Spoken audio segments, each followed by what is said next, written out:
What is up, Retro Maniacs? Welcome to the Retro Card Chat Podcast. My name is Mike. I am from Mike's Retro Trading Cards, and I'm joined by two men that are not named Kyle. But let me tell you something. If they were named Kyle, they would have been able to walk out of a central Pennsylvania pizza shop with a free pizza yesterday. Of course, they are Joe Day and EP, Eric Pahalik. How you doing, guys? I feel like I missed something. This is what happens. You guys go come for the local card. Wait, where'd you go for pizza? Where'd you go for pizza? Mod Oip? Pizza. Oh, No, okay. Mod. I mean, we Mod. shouldn't be saying their name. I'll have to bleep that out because they're not a sponsor. But yeah, But if they want to, they could call us. Anyhow, he'll the take free pizza. The name Kyle was said. The number of times I'm not even going to try to guess, but like for an hour straight.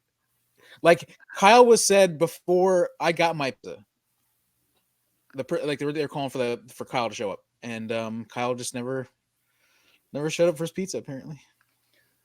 Kyle, well, showed them. He walked in, he ordered it, he paid for it, and he left. So, I was crank calling. It was me the whole time. Was it? Okay. Crank calling for Kyle pizzas. Yeah, you guys would be there. How's it going, Joe? Good. I wasn't going to have a beer today. I'm not going to lie. I'm going to see a movie here in a little bit. I'm going to see Quantum Mania. And I'm like, I better not have a beer. And then EP cracked one open. I'm like, I can't let a friend drink alone. Come on now. That wouldn't be cool. There we go. I we have thought for sure you'd be having one. So. A little new juice here from our friends at Southern Tier. Cheers, EP. Cheers. So yeah, EP and I hit the local card show yesterday. And I just wanted to let people tell you a little story. I was digging through boxes. Of course, I was looking for Kyler Murray cards because that's what I do when I go to card shows. But, when I was looking through a box, I stumbled across this Will Greer card. And, something inside just spoke to me. Like, I felt 4 times better about making this purchase than buying the Kyler Murray. So I bought the Will Greer, and there it is. Look at that. Isn't that beautiful? One of these days, Will Greer is going to win a playoff game or something.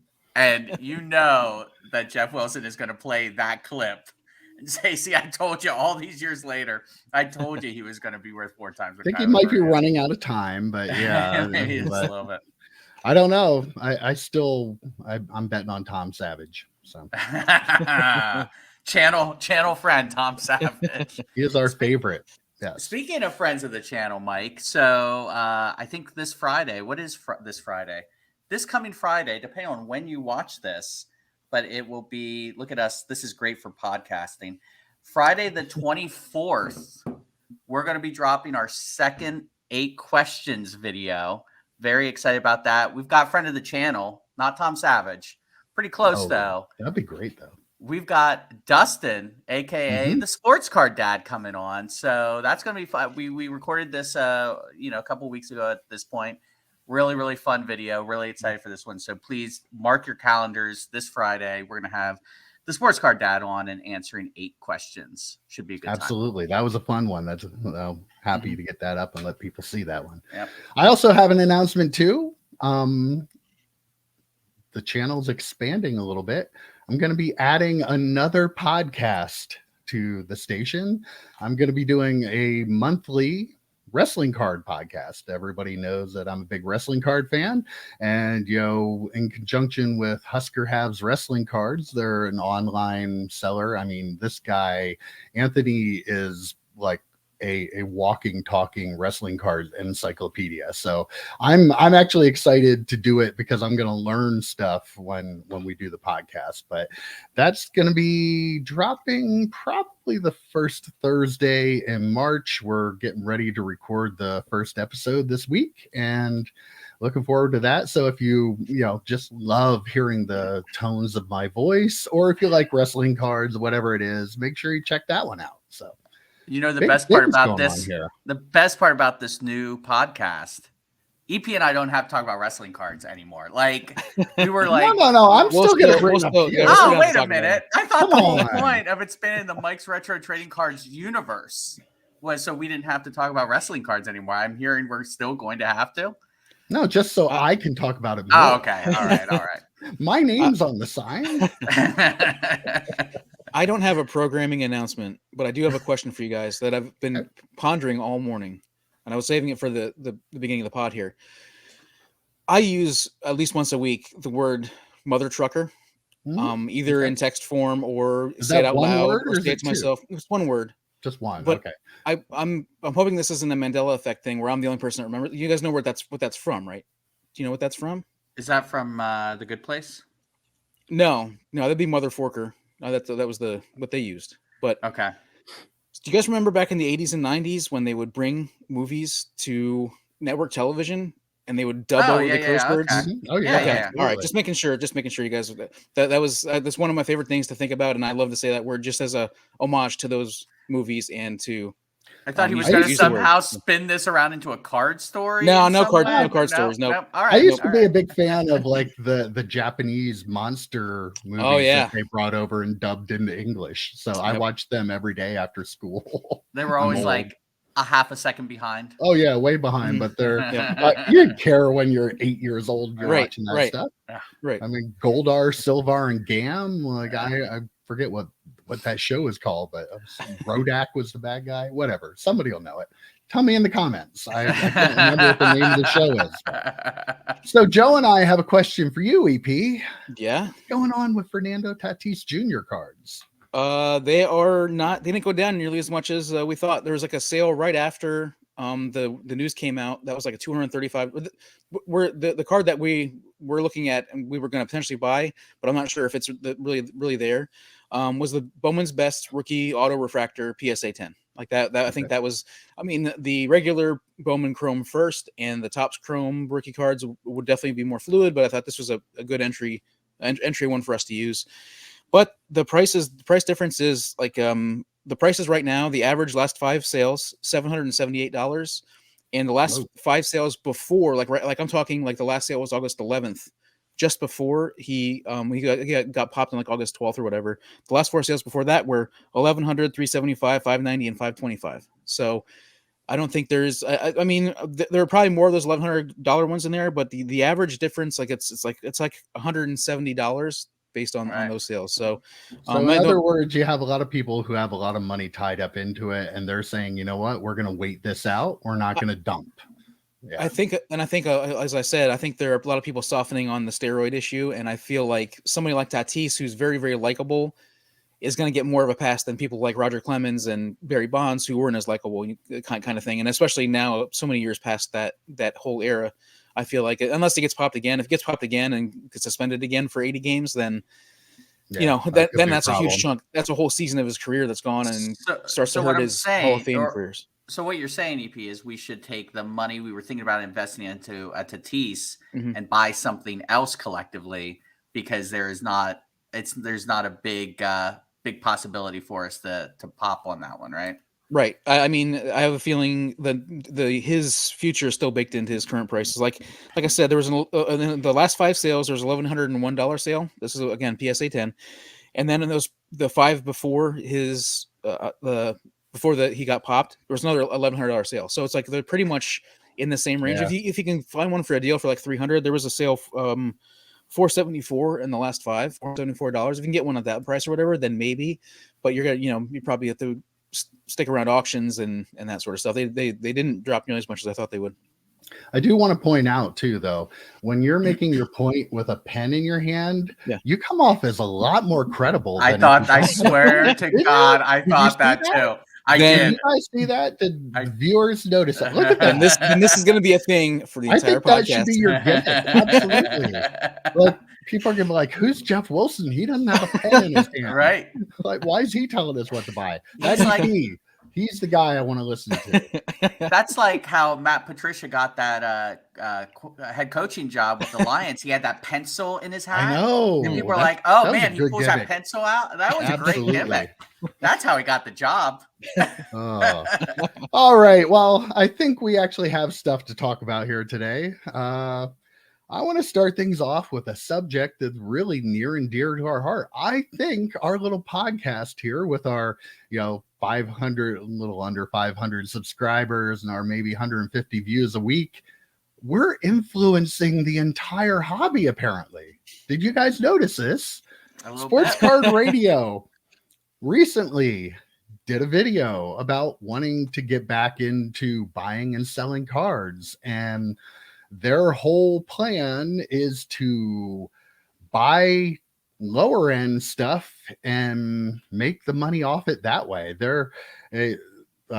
Ryan did the video on there, and he was talking about he's not going to be trying to predict who's going to go up and down and who's going to win a Super Bowl and not, and live and die and give projections like that. He's going to look for stuff that's a good deal, buy it cheap, and resell it. And I know there's a whole lot of people in this hobby that are watching that video and standing up and giving an ovation for that, because I mean, this is what a lot of people do, all three of us included, like especially some of us here.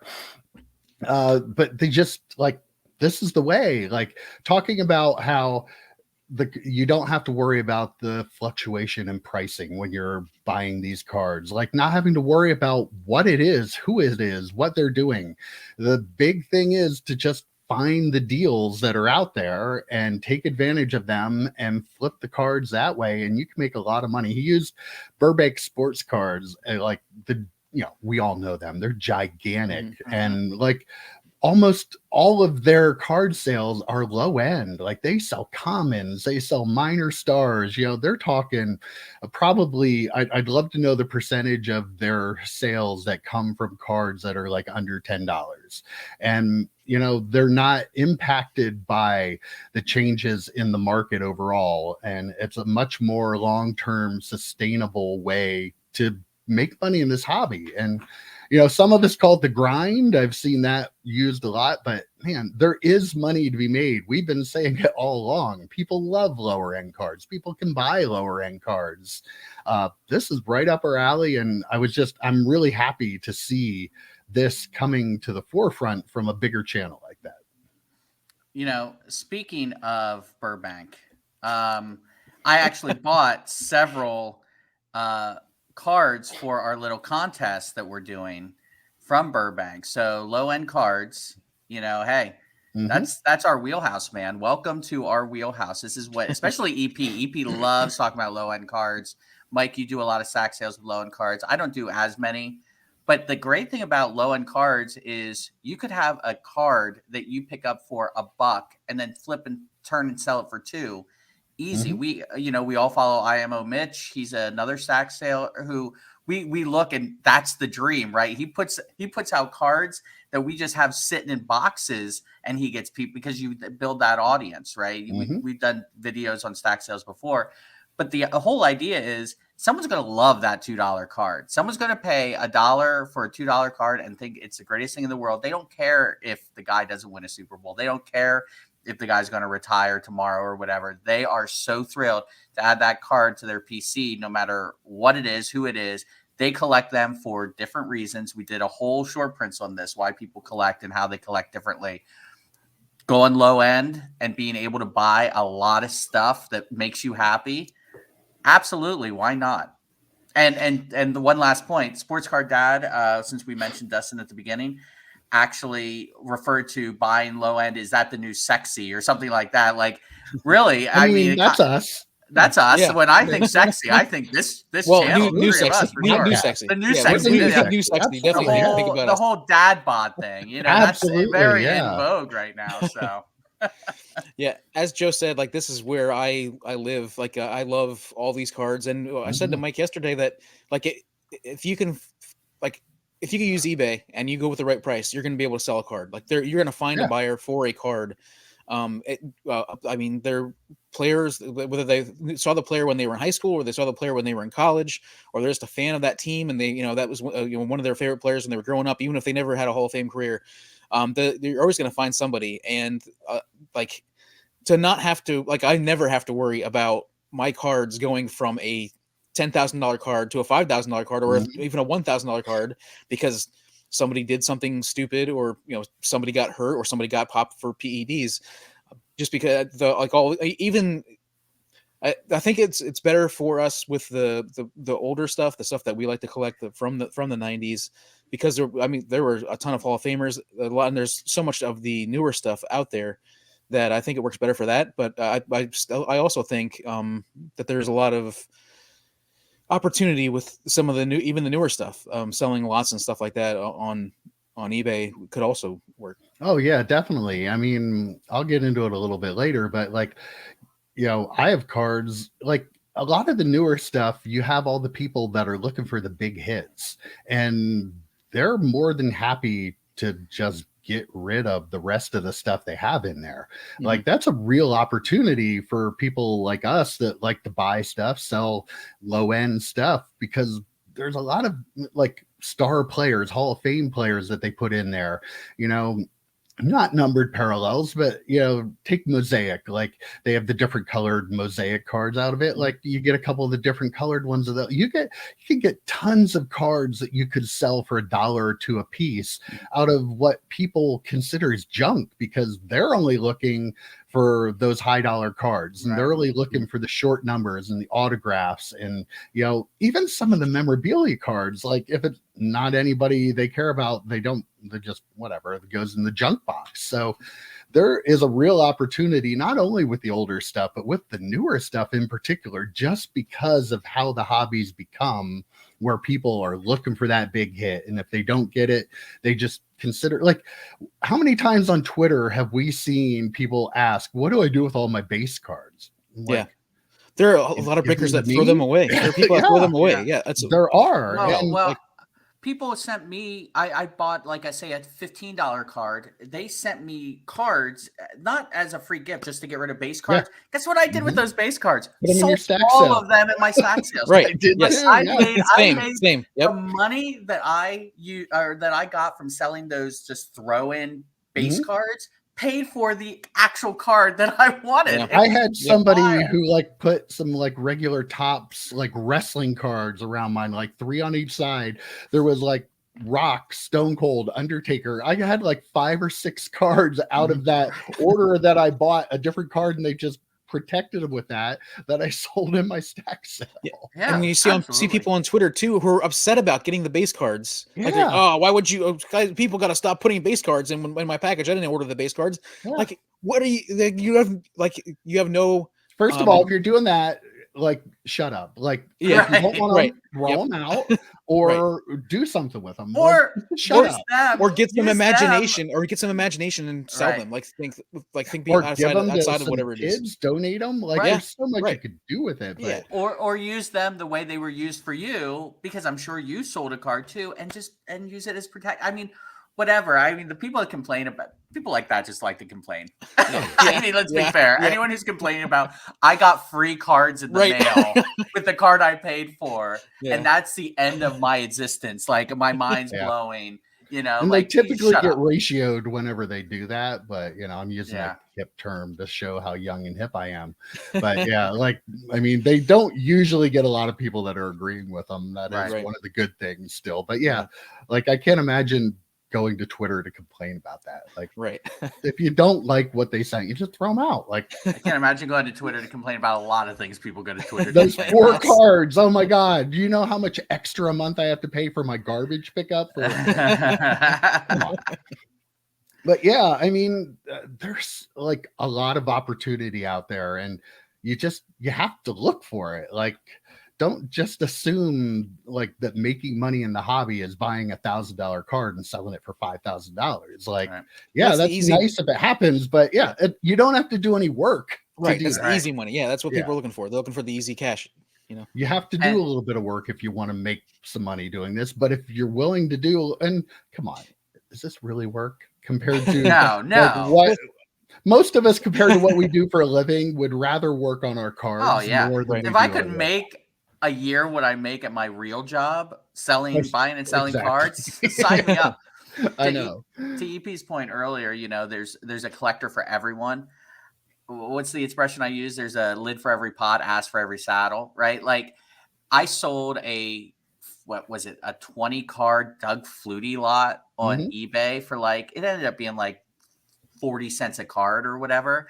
But still, that's 30 cards or whatever it was that I don't have anymore, that someone got for like, with shipping, like for $15, and they were thrilled.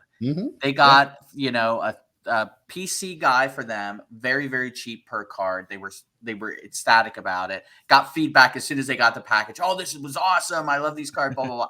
Like, that's the whole point. I mean, you can make someone happy by selling something to them fairly cheap, but also you get to make a little scratch to buy what you want to buy then.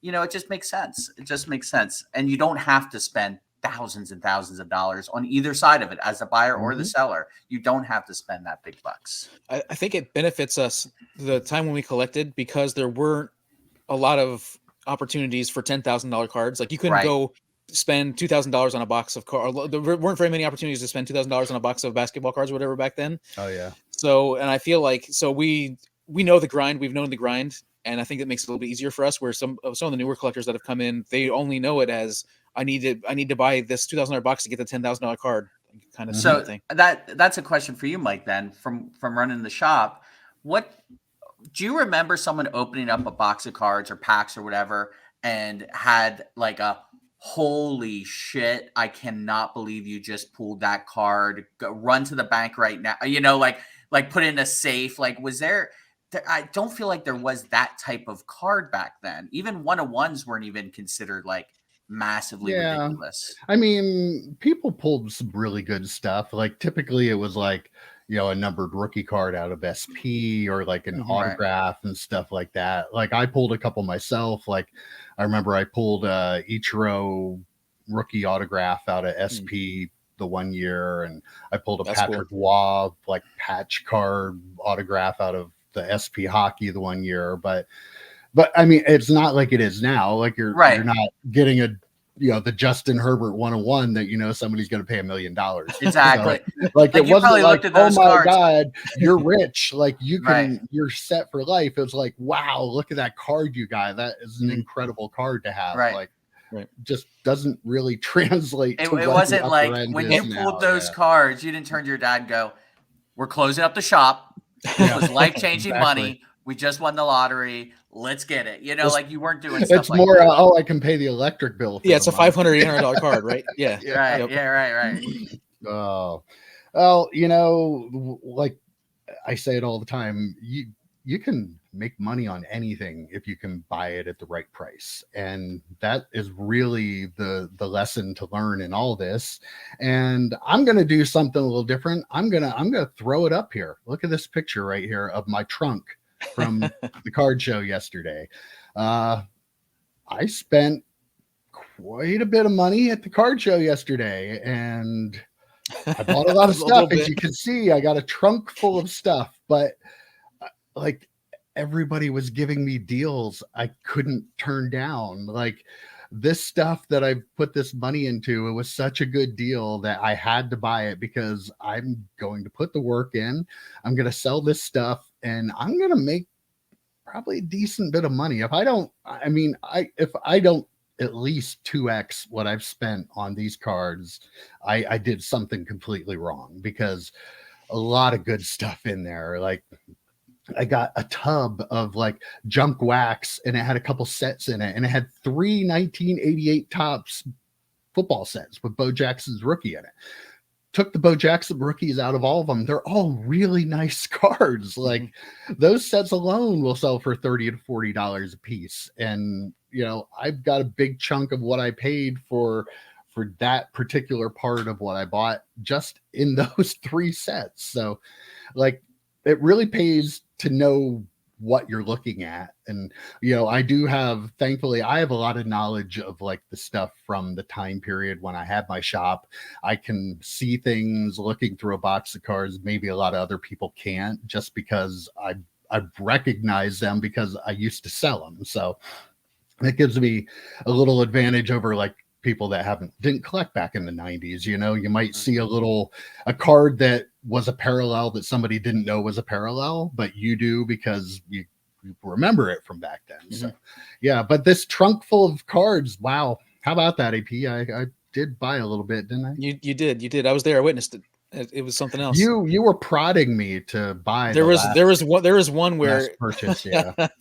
Yeah, I mean, he's going through a box. He's pulling out mostly Griffies, lots of awesome Griffies. But he's like at the point where he got done, I think you had pulled maybe like 50 or 60 of the Griffies. I would have had at least Like- $50 worth of Griffey cards at 50 cents a piece. Yeah. But then I'm looking at the cards he's throwing back, and I'm like, dude, keep that one for your stack sale. Keep that one for your stack sale, because you can probably get a buck out of all the. There was a 50-cent box, and it's like, what? How is he? Why is he putting these back? Like he should be taking like all these cards. Like just take the whole box. You should have been catching the whole box. You should have been like, I'll take them. I'll take. You're working on a no, stack I was too busy. I spent my $35 at that point already. So I was just egging him on, saying you should just get that whole box. You should get the whole box. And of course, the guy comes over and comes up with a price, and then there was some wheeling and dealing going on. It was a lot of fun to watch, but he ended up getting the whole box. Every last penny I had. Yes. I told the guy, for the box and the tub with all the junk wax and the sets in it, I'll give you this amount of money, because I'm not joking. That is all I have on me. And he took it. So yeah. And And he was ecstatic about it. He was, well, yeah. And I'm sure he was, because he made one big sale, didn't have to worry about dealing with it all. You are going to make money on yours. What I'm really upset about, two things. One, when I hear a tub of packs of junk wax and EP was not the purchaser of it, I'm very disappointed in you, sir. That is what you do. Yeah, he beat me to the table. Yep. And he spent his $35. And yeah, well, go ahead. I'm sorry. The second thing I was going to say is, why are you not recording all this? I will, and I'm not even joking about this part, because there are so many people on YouTube who will go to like the Dallas Card Show or Culture Collision. And they'll be like, all right, guys, we are making a $10,000 deal here. It's either going to be 9,000 or 11,000. We're going to flip a coin and we're going to see what we pay, and we're going to do this, and then we're going to drop them off at Beck. And they do all these videos about these high-end cards. You guys should be recording some of these transactions for low-end cards. I think there would be a market for that. Probably should, yeah. Well, the thing is, though, there's a difference between two people wheeling and dealing for one card, and what I was doing yesterday for my $35. I took $100 with me. But I spent most of the time there going through 10-cent boxes, and I got 470 10-cent cards. You spent all of your time yesterday going through. I walked around like the whole place, and you were still looking through the same like 3 boxes of cards. Well, I mean, the pile was just getting bigger and bigger and bigger. Well, the guy that works at the local card shop here, he's he has his own collection and stuff, and he goes around. He was talking about his 10-cent boxes. I didn't get to him at the last show that we went to, and I said I'm for sure gonna get there. We got there early before they were actually technically even open, and he came walking over. I was talking to him. I said, "This is your stuff." Did you say your media? So, did you get in that way? Like, did you no, the doors were open. Not through the daily item. I'm saying through Mike's retro. We're talking about old malls where they leave the doors open. But people walk. Yeah. But yeah, so I was there before anything. Went through the 10-cent basketball box, then I think there were 3 10-cent football boxes. And my buddy Rob got there and went through the baseball boxes before I got there. I would have gone through the 10. Bleep that. 10. Bleeping that out. Okay. So yeah, but I mean, yeah, that was how I spent my time. So I don't think that would be exciting video footage, and that's why I missed out on the wax. I went through the dollar boxes there too. So the negotiation would have been interesting. Like, I'd watch that. It'd be funny to watch Mike and some vendor who's like, why does this guy want all what of my would have been stuff? funny was me having the reaction, especially of the last guy that I bought the tub from and the other cards. I walked up to his table and he saw me. He was like, I'm really glad you're here today. I'm like, that can't be good. That can't be good. And I had like a couple different dealers have that same reaction. So like, I'm now becoming that guy they know they can pawn all their stuff off on. But now you have to start selling it, Mike. Yeah, I will, maybe. I'm getting like EP. I really am getting like EP. I just noticed like I had no sales on eBay like last week at all. And like I realized I haven't put anything new on eBay in months now. Like, oh my God, I have a lot to do. Like you're like EP. You're like EP. Oh, way ahead of me. My little dirty secret. Like, I'm making fun of him for not listing. I haven't done anything. All I've done is ship cards for my stack sale. So yeah. But yeah, that was a fun time, and wow, when we did the card show challenge, you remember EP had the $50 card show. He got lucky, bought a box from our old friend Troy, right? you know, well, Troy had 2 boxes this week, and guess who got them? This guy right here. So again, yeah, didn't really need it, but he told me the price. I looked through a little bit of one box. I'm like, oh yeah, okay, here, take my money. And it's newer stuff, Throw the money at him. but it's what I was talking about earlier. The people, somebody brought him this stuff. He's like, just see if you can get $100 for it. It was a regular shoebox, pretty much full of cards and top loads, and then a super shoebox that had maybe almost a little over half full of cards. And a lot of autographs, you know, lower end autographs, memorabilia cards, all kinds of like newer, like low end stuff, like I was talking about earlier. But I mean, there's a ton of potential to sell cards in there for $1, $2, $3 and get plenty of money back on it. And you know, Troy's a great guy because like he's like a middleman, and he's like, yeah, he just brought it, see if I could get rid of it for him here if you want it. And I'm so I also told him, if you have anything else in the future, let me know. EP, don't listen to EP, just send it all to me. But poor EP. I just said if Mike turns it down, let me know. EP, Mike's not gonna turn it down. EP is paycheck to paycheck, has to sleep on the boxes he bought. That's why I don't want him to have to spend money on cards. I'm worried about him doing that. He could make. By the way, EP, President's Day coming up. Big time mattress sales on President's Day. Okay. I want you to know if you need one. Instead of the cards, have any room for a mattress. Yeah, it's full of cards. You have to lay on that. Well, one other thing, the guy that Mike bought the tub of cards from, he's got a really cool story, and Mike got his name and number as well, and I think that'd be some cool story for on the do podcast. A little like video for the channel on it, because he bought a storage unit from full of cards, and he's been selling this.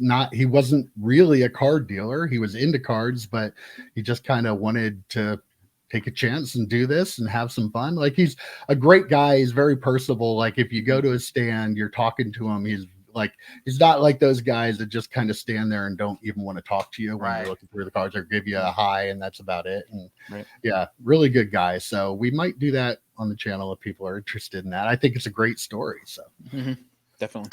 All right. Well, another great story is EP's great 2023 Topps baseball project.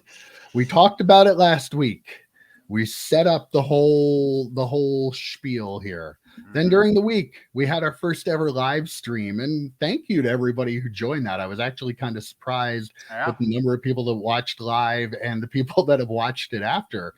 I mean, the excitement of EP opening up that case of cards is unlike anything. You can't watch a breaker or any other rip video that has that kind of sincere excitement in opening a case. So if you haven't watched it, give it a watch. But just throw the link up there, Mike. Throw the shut up, Joe. EP is gonna give us a little update. So, what have you been selling? Like, listing? Are you getting anything listed? Getting anything sold? Yep, I'm actually listing stuff on eBay. It actually is happening, and I actually saved. I got an offer just before we started, so I'm going to go ahead and accept this offer. Wow, live on the air, recorded. Yep. Offer of $275 on a card I listed for $299. Whoa, that's a no-brainer. $2.99 and $2.75. Come on, guys. This is Series 1 Topps. There's no. There's not a lot. There were some cards. But they didn't actually. None of them were selling for that amount. Like there was a Julio Rodriguez SSP that sold for like $3,000. I did not have anything like that, but I got $175 out of my SSP, and I'm still waiting to get about 100 to 150 on the Trout case hit. But those are the kinds of hits you're going to get out of this product, unless you get like a big 1 of 1 or something like that, like a really big one, which is really tough. And at the time when we were looking at it, and Joe was looking at the very early prices, it felt like it was a great case. I think it ended up being a good case, not necessarily it wasn't a bad case. It wasn't a great case. It was a pretty good case. So I've been listing all of the higher end parallels and the inserts, like so pretty much anything that I could probably sell between $3 and up to $175 or whatever. That's pretty much where I'm at right now, and I have sold so far. I have 10 that have sold that I need to ship for today, and then there were 29 done when I did my put together on my list. So so I've been selling almost all the parallels. So a lot of the parallels have sold, and that's good. Yeah. Want to get that stuff out early. Yep. Sounds like you're kind of busy with shipping cards, huh? Yes, actually, and Takes a little bit of time to get them all packed up. Or? Oh my gosh! So I was the other night. I think it was Friday night. I was shipping. I'm packing. One of the issues is I'm sitting here and I'm packing, and and I get done, and I get like another one done, get another one done. Then 2 people buy more cards. So it's added to the list. You start to get mad at the people that are buying cards from you. Yeah, I know that feeling. I had like 13, and I'm down to like 3 left. And then I get 2 alerts on my phone, and it's like midnight. I'm like, I gotta stop shipping because I live in an apartment, and they're like, my printer's making noise, and I'm ripping the tape at like midnight. I'm like, this can wait. I hear your neighbors during the podcast. Yeah, that's what I said. Noise as you want, and not at midnight. We don't do it at midnight. Maybe we should do a midnight podcast. I'll just get these packed and shipped. 3-hour. No problem. I'll be done in plenty of time. And then like look down, it's like midnight. I'm like, holy crap, I gotta stop doing this. But I also wanted to say though that like for me, as much as going through cards is kind of like therapeutic, packing and shipping is as well. There's a like once you get into a rhythm of doing it, it's one of those things like it's kind of a therapeutic thing. I love it. So I enjoy like trying to find the perfect way to pack some, like using the little leftover packing stuff I have from like you sent me stuff EP recently, and you put peanuts in there. I'm like, I can use those for something. Like, I'm always thinking of how I can recycle crap like that. Yeah, I've been shipping stuff for a long time, and I'm really good at it. Like, I just am because I've done it for so long and so many. But like, still to this day, when you have that perfect size box that perfect, like when you just find the perfect packaging material, it gives you such a warm feeling. You're like, you feel so successful, like, oh my God, this person is gonna open this and think, wow, this is the best package I've ever gotten. Those are the feedbacks, those are the positive feedbacks I love the most when I get them on eBay, like best packaging I've ever seen, or something like that. It's like, oh, okay. Or how about when you receive something in the mail and you're like, oh my God, that box is perfect. Yeah, I'm putting this aside because I know this one's going to be really good for X, Y, or Z. I got a box of something and somebody shipped it. It was like only about this high. And like the box was like the perfect size for the box that was in it. And I'm like, first of all, wow, for that guy was like, I know what he felt like when he found this box. And I'm like, I'm keeping that because I'm going to do the same thing. Yep, exactly. All right. So back to your cards here, EP. Anything you find to grade? What are you going to do with grading? Anything? I have not graded anything. I looked at some of the parallels and I felt like maybe the centering was just off enough that I didn't want to take a chance. So, and also like I've said, like I'm listing stuff. And as I'm listing stuff, people are buying stuff. So I feel like I think you need to be more like agile. Like you need to when people are buying the cards, sell the cards. Like if something happens where maybe one of the rookies, like a gold border rookie, doesn't sell, and I still have it like in like a week or 2 weeks, then maybe I'd take it back and take a look at it and see, well, maybe I should send this in to get it graded. But I feel like I said, I've already sold. I probably listed maybe 150 cards out of the 2,700 or whatever, and I've sold like 39 of them. So like there are more listed that need to be sold, but I feel like they're moving at a really good clip. Like I had this one that sold this morning, and I've got 11 I need to ship, or 10 I need to ship today. So how about the SGC $9 deal? Is that gonna, like with the base cards? I know you have a mountain of base cards probably somewhere all around you. We watched the live stream and saw the pictures of everything, but you probably haven't even touched those yet, I'm guessing. But would you consider sending anything to SGC? Or absolutely, I'll consider it for sure. The thing is, like, I want to put together sets. Sets are a good way to, yes, you're probably better off in a lot of tight cases if you break it up, but if you put together sets, you get rid of some of the base, the commons. Like you're going to be stuck with the commons. So I like to sell at least a couple sets. I should get about probably 5 to 6 sets, I figure, out of the jumbos. So I might sell three of those, keep one, and then break the other two up. And maybe some of the rookies were selling for $19.99. The top end rookies were selling for like $19.99 early on. That's going to drop down. I missed that window probably to sell them at that high, but they probably should still sell for like $9.99.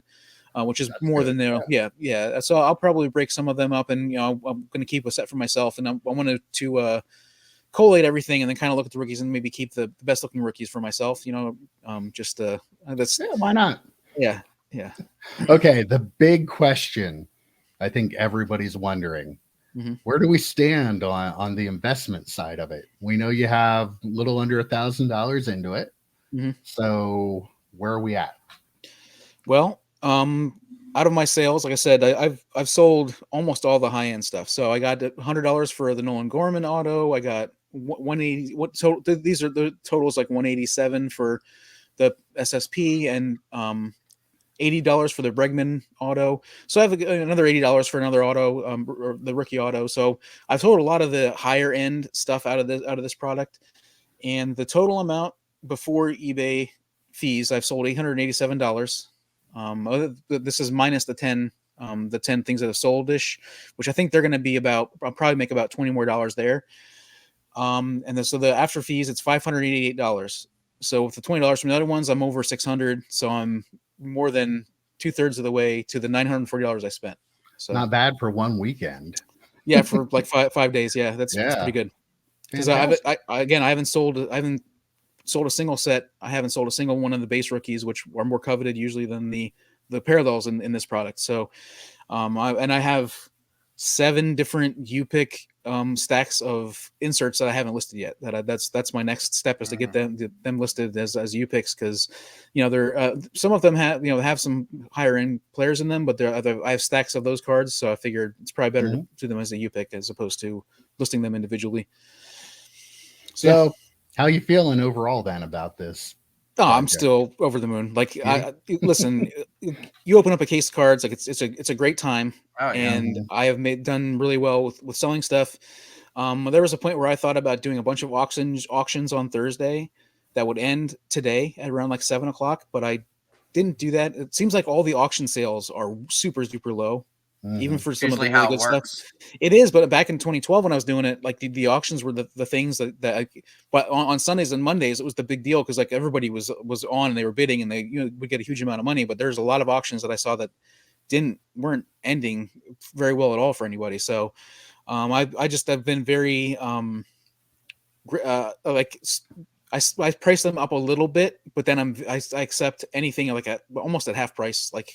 And just because I want to be able to That's be able to best move them, way to do it. Yeah. There's just too much product out there, I think, now to like you figure all of the tops as being ripped right away. If you're running like a 3 or even a 3-day auction, that gives people a lot of time to realize, oh wait, this card isn't worth what I thought it was on Wednesday.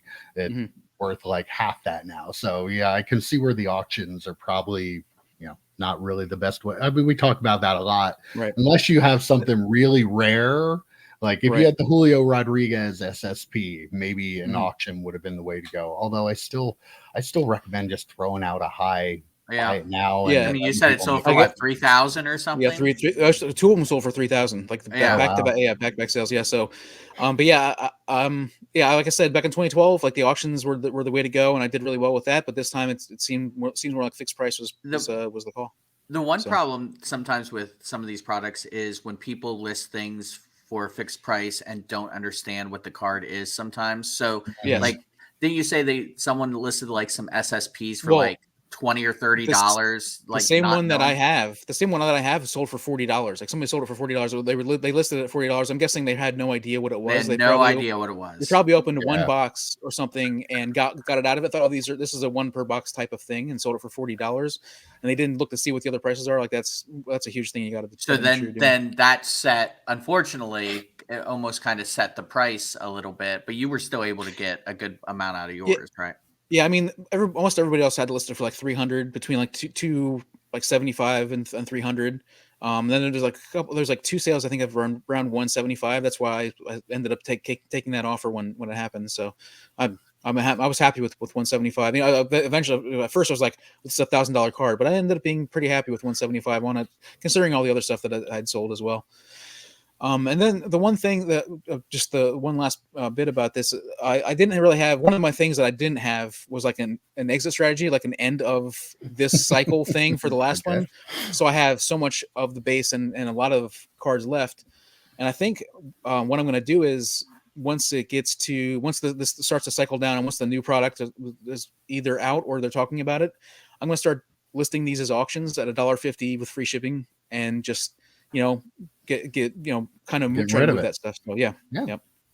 Okay. Well, I mean, we're going to keep people updated on this and see where he ends up. I want him to be driving around in a new car, but I don't know if we'll be able to. I don't think we're going to get quite there. Maybe a mattress, maybe a couple new boxes for his box bed. I mean, like Topps Heritage comes out next month, and that's always $778 a case. It was $778 a case last year, so I might be able to get 2 of those. Maybe. Wow. All right. Well, you mentioned Julio Rodriguez. I don't know if you've seen it or not, but he is in a new ad campaign for 2023 Topps Baseball. They're doing some like iconic television show spoofs with him in it, which is kind of cool. And I bring this up because my final topic I want to go over today, Michael Rubin, who was just recently on the Full Send podcast. And yes, I took one for the team and I watched that hour-long interview, and very little of it was about cards, if we're being completely honest. And I'm not the target market for whatever that was, but I watched it anyway for this podcast, for all our viewers, to save you from having to do it. But,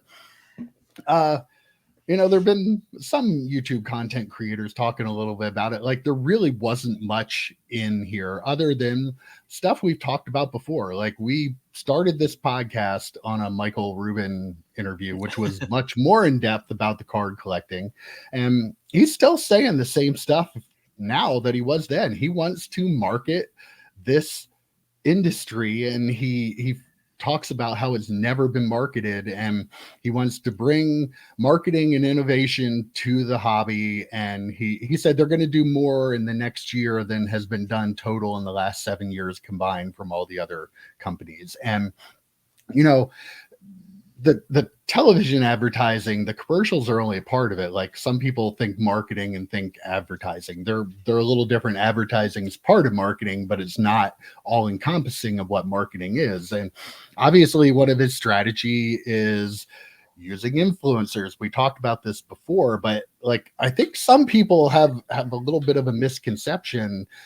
I don't think he's going to be relying on the people who are considered the influencers in the hobby right now. I really feel like he's shooting for much bigger. If you listen to that guy, he's a 50-year-old man that like is in with the cool kids. Like, he is in with everybody who's hot.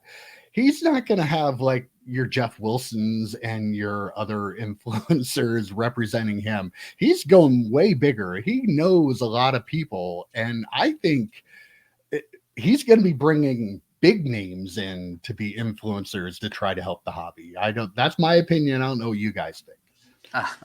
I watched. I didn't watch it, by the way. I can't put myself through this, but Jeff Wilson apparently did a video like, and the screen shot that they used of him for the preview was like him having this very confused look on his face about Michael Rubin saying he's going to actually market, which hasn't been done yet.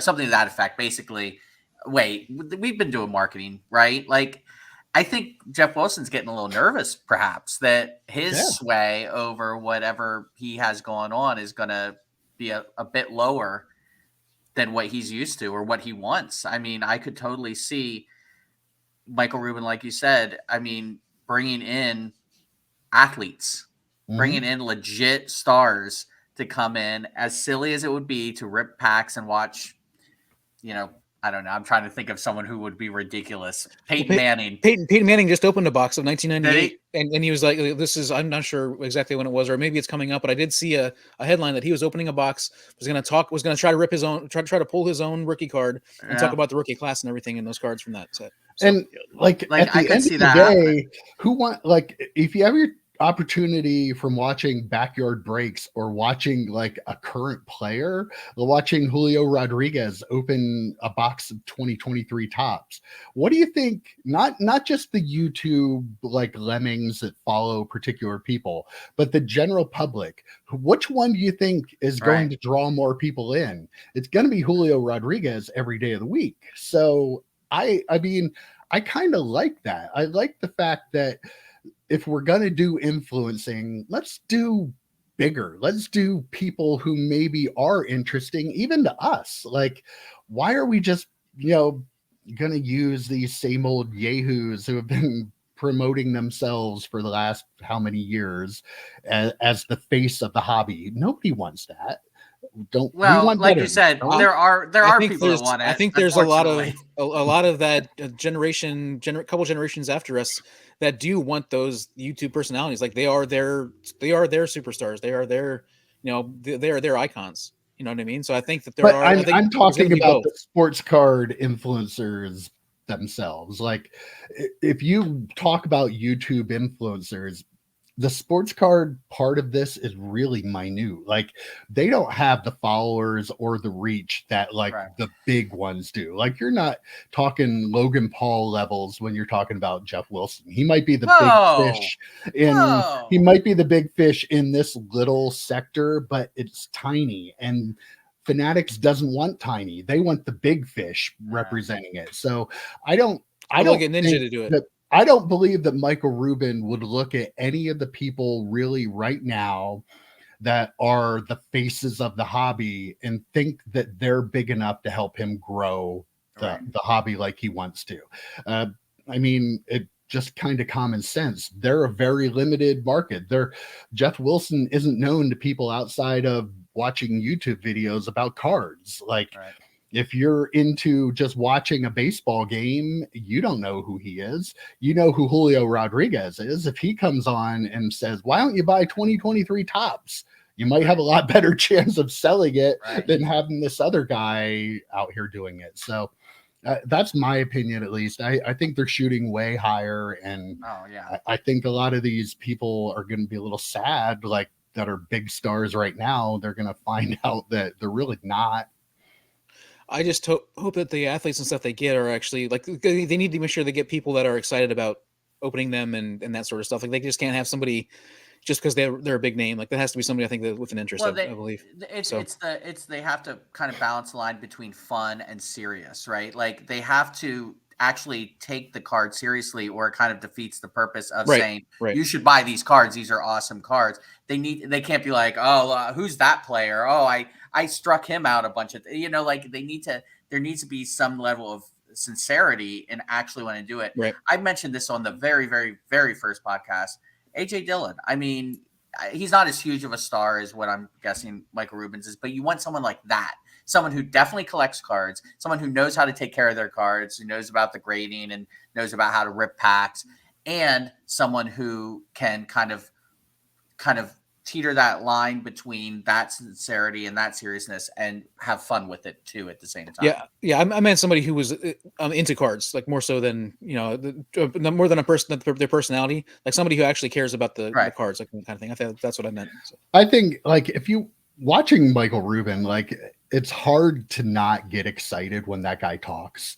Like he's so confident in what he's doing and he's been so successful. And I'm not saying that that's necessarily going to make everything an easy win with the card market, but like he has a plan, he knows what to do. And it's not going to just be athletes. Like they're going to be big name stars that he's going to have involved in stuff. He knows that. But I feel like he would never have anybody on that wasn't going to represent his product properly. Like, and he talks about like when you do collaborations with other people, like he always wants to make sure it's good for them before it's even good for him. But like, I really don't see him as a guy who's going to bring somebody in who's going to make like his product like a joke. Like he's too smart. Like he's done too well.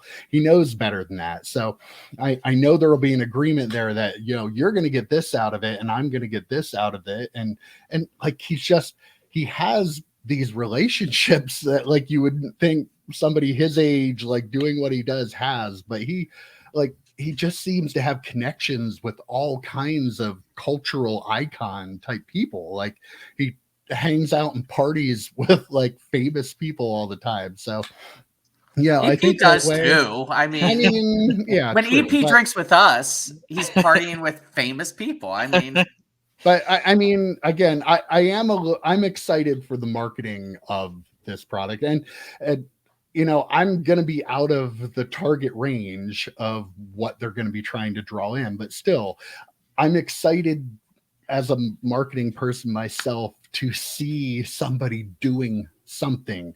It's not just, oh, well, look, Panini had a commercial for WWE cards during a WWE show. right. Wow. Yeah. Talk about the lowest hanging fruit. Like that's Yeah. not, that's advertising and not necessarily marketing as a whole. Like, and I want to see what happens. I'm actually excited for it. I'm super excited. I think we talked about it back when they announced the MVP buyback thing. Like that feels like it has like Fanatics like marketing type thing in it. Like the tentacles are starting to Sure worked reach out. too. That really Yeah, I worked. mean, yeah, I mean, everybody was talking about that. It was a huge deal. I can't wait to see. I mean, I feel like that's something, the kind of things that they can do to generate a lot of interest in a product that, again, like those base cards maybe sell for $1, probably 50 cents otherwise, but now that they're worth $20, at least $20 each. So I mean, like it's like until the buyback is over, and I feel like that is the kind of thing that really gets people excited about the product. The base product. Hopefully though, and I'm getting a comic book delivered right now, actually as we speak. Hopefully though, the awesomeness of this, which is the marketing, is going to be very cool, but hopefully the prices, like for me, I don't give a shit who opens up the product. I really don't. I don't care what influencers. But if you're selling me a box of Topps Chrome Football for $1,500 a box, I'm out regardless. So I'm hoping they don't spend all this money on this marketing and bringing all these folks in to, you know, be influencers for this product, and then make the product, you know, a low quality. Panini, right? Like I think you'll see a my wide range. Like you can't grow an industry at the rate that he wants to by only catering to the top end of it. So yeah. I think you'll see a pretty good mix of stuff. I think they'll have something for everybody, and what more could you ask for? So I feel like you, like as that company, you take a loss on Top Series 1, knowing that you're going to make money on the other products. But I mean, you just want that Top Series 1 out there as the Topps flagship brand. So maybe I'm guessing they're not taking a loss with 80,000 jumbo boxes and 100 or $100,000. They made enough of it. But I mean, like, I feel like if they were put up to it, like they would take a loss to hit that low end product out there, knowing that they're going to have more high end products coming out, and the again, whole range. Right out of your mouth, you weren't worried about overproduction on that because you felt like the stuff that they had in it was cool enough to like kind of carry the product regardless. So, you know, I think that shows there are ways that you can release product, things you can put in it that even if you're making a lot of it and people are going to be buying a lot of it, you can still make it interesting. It's not just going to be like, you know, like Collector's Choice was back in the 90s for us, you know? Like, come on, Joe, don't even woe that, you know, Collector's Choice. I love the Collector's Never Choice. did. I love my favorite Marshall Falk rookie card. Still love it. My favorite Marshall Falk rookie card is Collector's Choice. So, but yeah, you can do that. So maybe that's the key to it, finding creative ways you're going to make a lot of certain product, but it'll still be interesting, and the people that are buying it are still going to get stuff out of it that they're like, wow, I'm glad I got this. So, you know, and like with the SSPs, they're limited enough that if you do pull one, you have something that's worth a lot of money. So though I'll push back a little bit. I mean, we were just talking about the SSPs. How many of your SSP were already on eBay by day 2 of the release? I think there were maybe 3 out there. Right. Yeah, it's like, I mean, that's typical of any release because most of it's being ripped by the breakers and people that just bought it right up front. So you're not gonna see 20 of them a day like in perpetuity. It's gonna be dropping. It's not like a kaboom or anything. Well, according to the odds, it was tougher to pull the Father's Day powder blue parallels. I mean, and they're numbered to 50. I got one of them. They're numbered to 50. They're actually tougher to pull than the SSPs, but the SSPs, because of what they are more desirable. And that's like, I sold my Father's Day powder blue for, I think, $20. And that was a number to 50 tougher pull than the SSP. But the SSP, again, is this new thing, and everyone wants it. And it actually looks like a cool card. So I feel like they're a little more popular. And then that. Okay. Well, I'm going to wrap it up there, but I will leave with this. Michael Rubin was talking about, using social media more, and he needs to learn, especially TikTok. We have a TikTok expert right here on the show. I'm not an expert. Give him a call. That's the guy right there. You want to talk to our TikTok expert? He watches all the TikToks. I watch lots of dumb, funny TikToks. I do. Well, you can teach him how to do it. All right, guys. It was a fun chat this week. We'll see you next week. Take care, guys. Adios.